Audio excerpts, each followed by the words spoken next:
पाकिस्तानी सांसद ने शहबाज की पोल खोल दी है। सांसद ने बलूचिस्तान पर झूठे दावों की पोल खोली है। बलूचिस्तान में भारत से बम नहीं आते हैं, वहां हमला करने वाले हमारे अपने लोग ही हैं। ऑपरेशन सिंदूर के बाद पाक खुफिया एजेंसियों को भी लताड़ा गया।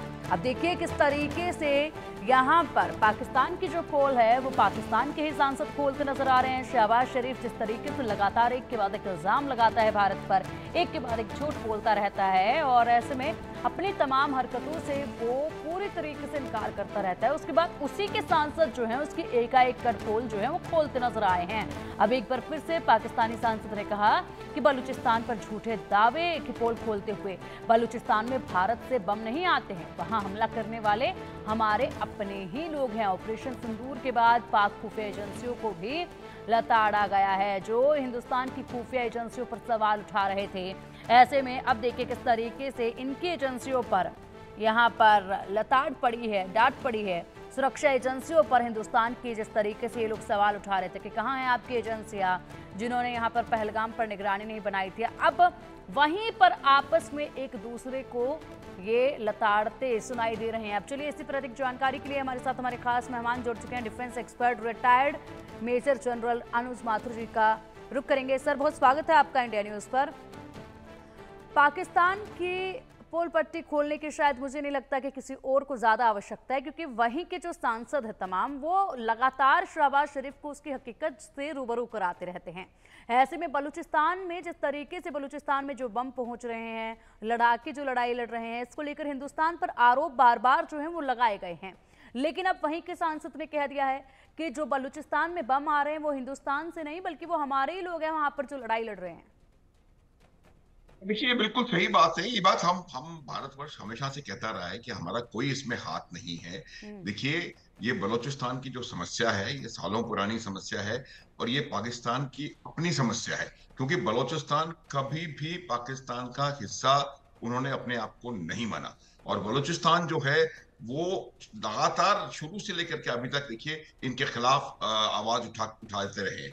सबसे बड़ी समस्या हम इस बारे में बहुत बार बात कर चुके हैं, वो ये है कि पूरा पंजाबी सुन्नी मुसलमान डोमिनेशन पंजाब में पाकिस्तान में रहा है। और जब से पाकिस्तान वजूद में आया है तब से लेके आज तक पाकिस्तान ने बाकी तमाम क्षेत्रों को जो उनके बाकी जिनको वो अपना सूबा कहते हैं, जहां पर उनके मंसूबे बिल्कुल ठीक नहीं है, वो सूबों को बिल्कुल दबा के रखा। उन्होंने बल प्रयोग से उन्होंने प्रयास किया कि उनको अपने अपने अंदर शामिल कर लें। पाकिस्तान की सेनाओं में और तमाम बेल्टेड फोर्सेस में 65 से 75-80% तक लोग सिर्फ पंजाबी मुसलमान है। सारा जितना भी जो भी पैसा आता है उसका बल्क जो है वो पंजाब में डिप्लॉय होता है।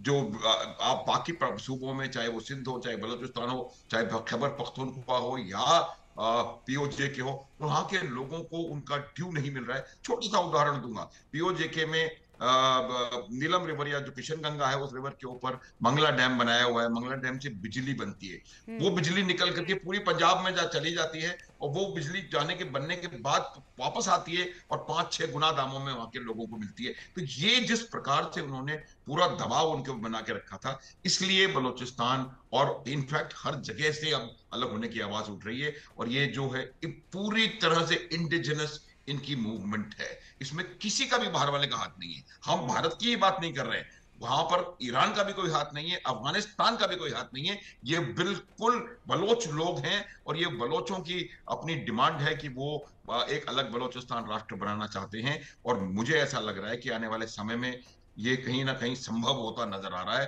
क्योंकि जिस प्रकार से बलोचों ने खास करके पिछले 15-20 दिनों में जिस प्रकार से वहां पर अपना जोर फैलाया है, वो पाकिस्तान को बहुत ज्यादा परेशान करने वाला है। उन्होंने कई चौकियों पे कब्जे कर लिए हैं, झंडे बलूचिस्तान के वहां पर लग रहे हैं। पाकिस्तान की आर्मी पर खुले बिल्कुल ओपन टैक्स पाकिस्तान की आर्मी पे हो रहे हैं। आर्मी के कैंपों पे उन्होंने कब्जा कर लिया है। आर्मी घरों से अपने बैरक से बाहर निकलने में कहीं ना कहीं डर रही है। तो मेरा ये मानना है कि ये बिल्कुल एब्सोल्युटली इंडिजिनस बलोची प्रॉब्लम है। और जो भी बिल्कुल अनुज बलोचिस्तान सर। जो, बिल्कुल। देखिए एक बात, एक चीज और बताता जी। हूँ, वन लाइन मोर, कि अगर भारतवर्ष को किसी प्रकार से मदद करनी होती तो इसका आयाम कुछ और होता। ये हम्म। बात आप इसको समझने की कोशिश हम्म। करें। इसका जो आयाम आज जो प्रेजेंट नजर आ रहा है, वो ये इस बात को बिल्कुल सिद्ध करता है, और ये उनके खुद के लोग जानते हैं, उन्हीं का सांसद है ये जो बोल रहा है। हम्म। बिल्कुल, ये उनके खुद के लोग जानते हैं और उनके खुद के लोग जो है बार बार यहाँ पर आसिम मुनीर को, शहबाज शरीफ को जो है उनकी हकीकत से रूबरू कराते रहते हैं, लेकिन बावजूद इसके एक इल्यूजन की दुनिया में जीने का काम करते हैं और उसी को सबके सामने रखने की भी कोशिश हमेशा करते रहते हैं। हमारे सहयोगी अजय चांडियाल हमारे साथ जुड़ गए हैं, ज़्यादा जानकारी के लिए उनका भी रुख करेंगे। अजय, लगातार ये तमाम जो पाकिस्तान में गतिविधियां हुई हैं, आप उन पर भी नजर रखते हैं। जिस तरीके से अब ये बयान आया है सामने, वाकई में हमेशा पाकिस्तान की तरफ से सुना जाता गया है कि बलूचिस्तान में जो हो रहा है, बलूचिस्तान की तरफ से जो लड़ाई लड़ी जा रही है उसमें हिंदुस्तान का ही रोल है। वहां पर जो भी घटनाएं होती हैं उसमें हिंदुस्तान का रोल जो है वहां के तमाम जो बड़े दिग्गज हैं वो बताते रहे हैं, खास करके शहबाज शरीफ। लेकिन फिलहाल यहाँ पर उन्हीं के सांसद जो हैं उनको हकीकत दिखा रहे हैं और कह रहे हैं कि ये हमारे खुद के ही लोग हैं, भारत का इसमें कोई रोल नहीं है, बम भारत की तरफ से यहाँ पर नहीं आता है।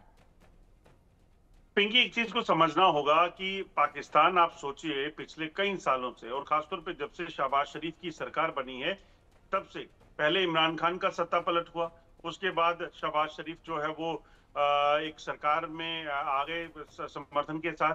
शहबाज शरीफ जो है वो बनने, नवाज शरीफ ने प्रधानमंत्री बनना था मगर वो नहीं बने, उनको सेना ने अपने तरीके से लपेटा, उन पे जो चार्जेस थे उसका हवाला देते हुए कई समर्थक पार्टियों ने जो है इनकार किया और शहबाज शरीफ प्रधानमंत्री बने।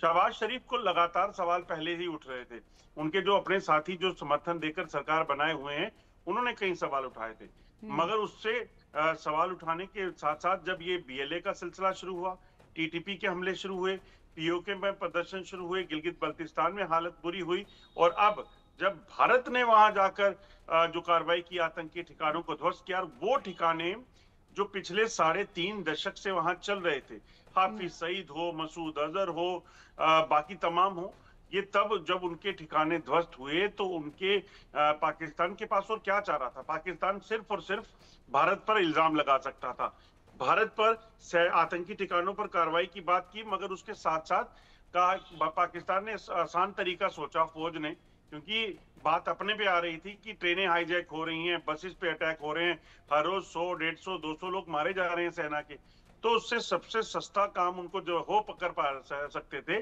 जितने वो इंटेलिजेंट हैं, वो यही था कि भारत के साथ मर दो। मगर अब जब अपने ही लोगों ने संसद के भीतर उनको बताना शुरू किया कि भारत पे मत इल्जाम लगाइए, ये अपने वो लोग हैं जो सरकार के खिलाफ और सेना के खिलाफ प्रदर्शन कर रहे हैं, ये वो लोग हैं जिनको बुनियादी सुविधाएं जो सरकार ने देनी थी वो नहीं दी, इस वजह से इन लोगों के प्रदर्शन चल रहे हैं। और इसी चीज को लेकर इस सांसद ने ना सिर्फ भारत को इस जो पाकिस्तान जिस पचड़े में फंसाना चाहता था उससे निकाला है, बल्कि पाकिस्तान की सरकार और सेना को कटघरे में खड़ा कर दिया है, क्योंकि कोई आम आदमी नहीं बोल रहा है, सांसद बोल रहा है। कहां बोल रहा है? वो संसद के भीतर बोल रहा है, पाकिस्तान नेशनल असेंबली में। इसका मतलब है कि पाकिस्तान दुनिया के सामने एक्सपोज हो रहा है कि आखिरकार वहां पर जो कर रहे हो आप, उसके खिलाफ लोगों का रोष प्रदर्शन रुकने नहीं वाला है। जो आप कर रहे हो, लोगों की आजादी की मांग जो है उसको जबरन दबाने का जो आप काम कर रहे हो, इसे अब सुना नहीं जाएगा। इसी वजह से तो देखिए कि बीएलए के बलूचिस्तान के लोगों ने यूएन को चिट्ठी लिख के कह दिया कि हमें आप अपने एम्बेसीज खोलने की इजाजत दे दी। इससे बड़ा और क्या तमाचा पाकिस्तान के मुंह पर हो सकता है, शहबाज शरीफ की सरकार और सेना पर हो सकता है। बिल्कुल, और ये बड़ा तमाचा आपने बिल्कुल सही कहा लगा है, और ऐसे में बार बार इनके हर एक झूठ को बेनकाब किया जाता है। तमाम वो रिपोर्ट जो केवल हिंदुस्तान से नहीं निकलती हैं बल्कि विदेशी अखबारों में भी देखी जाती हैं, विदेशी रिपोर्ट्स जो हैं वो भी इनको बार बार अवगत कराती हैं कि आपकी ज़मीनी हकीकत क्या है, उस पर ज़रा नज़र डालिए, लेकिन बावजूद उसको वो स्वीकार करने को तैयार नहीं रहते हैं।